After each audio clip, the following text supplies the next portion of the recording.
I wasn't sure I was going to get to do a video this week since I did my YA Rebels video on Sunday and it was super depressing, although it has a lot of information about the realities of being published. So you might want to check that out. I was tagged by Dylan and he's either DM friend 25 or 26, depending on his mood. And this tag is called the We Love Books tag. It's actually an acrostic. You've heard of anagrams, which are sort of like you can mix up the letters and form different words of, something, whatever. It's all wordplay stuff. An acrostic means the first letters of each sentence spell out we love books. So here's the W of it all. What one book in your collection would you keep if all the rest were destroyed or taken away? And you know what? You'd have to pry them from my cold, dead fingers. That's what would have to happen. But if there were one book that I absolutely cannot live without, it's my old ass synonym finder. And this is like a super thick thesaurus. It's insanely well done. You've probably looked at like Roget's thesaurus, those little paperback editions. This one is really comprehensive. Every single word you could think of is in here. I've not gone to this reference and been disappointed. I've yet to not find a word in here, and massive amounts of other words meaning that same word. So yeah, my synonym finder. Which brings us to E, and that question is, each time you sit down to read a book, do you like to have something around to munch on or drink? Like many writers, I'm a drinker while I read. I like a nice cocktail. Actually, that's not true. If it's in the morning, I definitely have to have coffee while I'm reading. If it's night, I usually like tea. During the day, water. I always have something to drink with me. Not really anything to eat. I think that kind of grosses me out. If I get like Cheetos orange on my pages, that will drive me to drink something a lot stronger than tea or coffee. L, which stands for love of books. When did it start? And what was one of your favorite books? Or what was one of the first books that you read? I've been reading forever. I was reading before I was in kindergarten. My mother is a huge reader.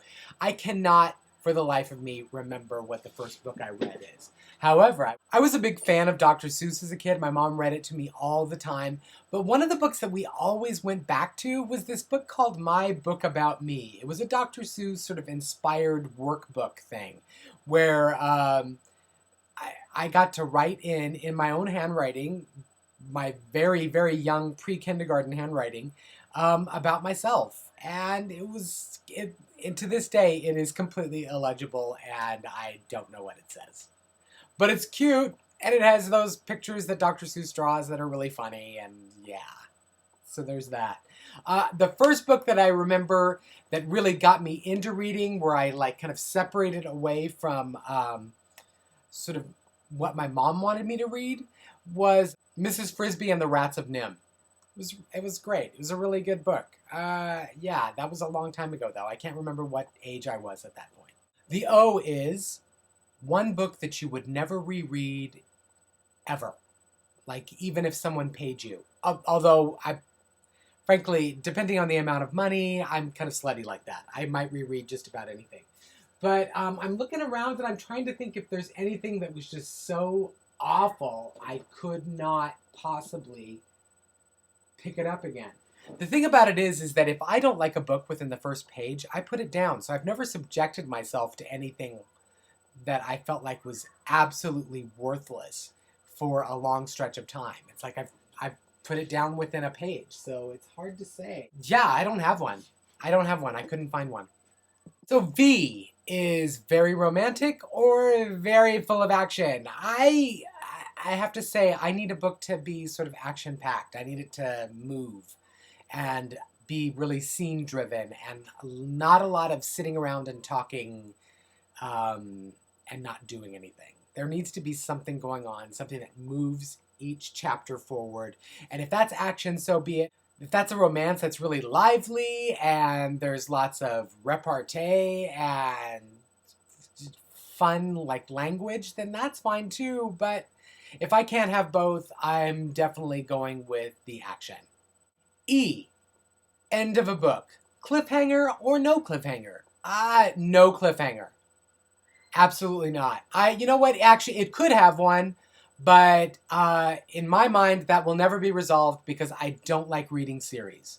So for any book that I have read, like within the last couple of years, I know a lot of the YA books are series and they end in a cliffhanger. I'm just dropping them. I just drop them. I don't feel a compulsion to read very many series or figure out what happened to books. I'm going to cave in and read Insurgent. I've yet to read Mockingjay, even. I caved in and read Catching Fire, and yeah. But I really don't have any compulsion to read Mockingjay at this point. I'm not a fan. I love standalone books. I don't know. I mean, I have a few series, very few series that I've read like all of them. And so yeah, I'd much rather prefer no cliffhanger. B.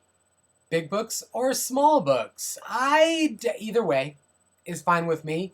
It depends on the time. If I don't have a lot of time to read something before I know I'm going to have to start a big project, so I'm going to leave it in the dust, really, I'd prefer a small book just to get that done. But if it's a book that I'm really interested in and would want to get lost in the world, I don't mind a big book. It could be really long, in fact. My favorite book in the world is The Stand, and that is, of course, super long, like 1,100 pages or something like that. I have no idea how long it is, frankly. O. There'll be two O's. One genre or a mixture. And this is definitely a mixture of genres. If I had to read a single genre, although I don't consider YA to be a genre, I just consider it like a group of books with lots of genres inside of it. That's just it. It would drive me crazy just to read YA, or just to read adult fantasy, or adult horror, or literary fiction, or whatever. That would drive me nuts. I need to have variety in my life. I've found that doing book show, which I had initially focused almost entirely on YA books, that was really sapping my will to live. I need a variety of stuff and information going into my brain. Also, I find that my writing suffers the more that I isolate myself to one specific type of book. So reading a lot of YA has made my YA book suffer when I should be reading a lot of really differing information. Lots of different types of viewpoints, perspectives, things like that. It's super important for me. The second O, olden days, present day, or future days types of books. You know what, I'm not a huge fan of historical. I will read them. I like a lot of contemporary stuff too, and future, and yeah, I'm whatever. I guess contemporary. Sort of present day type stuff, even if it's set in an alternate world. K. Katniss or Hermione? Hermione. And frankly, I think it's just because I've been with her longer. And Katniss, yeah, I really liked Katniss in The Hunger Games. I'm not sure that I liked her as much in Catching Fire.